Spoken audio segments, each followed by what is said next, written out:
जय जगन्नाथ सांग मैंने आशा कर बहुत भलरे खुशी थी आमती सब भलरे खुशी था मु तो बहुत भलरे अच्छी मो फैमिली भी बहुत भलरे अच्छा तो मुझे मार्केट बाहर जीवी बोली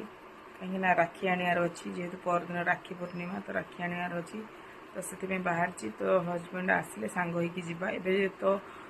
बाहर बहुत जोर वर्षा होची तो वर्षा जाई हेबनी तो से बसची तो सी आसिले सांग होइकी जिबू मु दीपर टाइम रे जाइथि दीपर नुहे तो से 4टा बेलू जाइथि तो मो काम टिके थिला मो काम सारिकी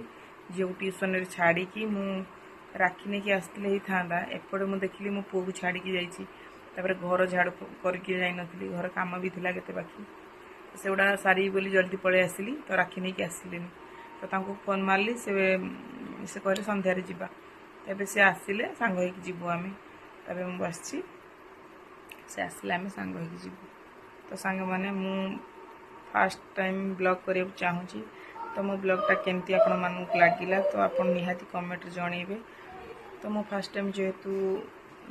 ब्लॉगटा बनईची मो कथा कहबार ढंग कौन मुझे किसी भी जानी तो आपण मान जदि भी मोर किसी भूल रही जाऊँगी तो आपण मैंने क्षमा करदे मते तो मो वीडियोटा लाइक शेयर सब्सक्राइब प्लीज करदे तो एमती नुआ नुआ वीडियो मु आपण मानकू दबाकू चाहूँगी तो आपण मैंने देखिए रही जय जगन्नाथ।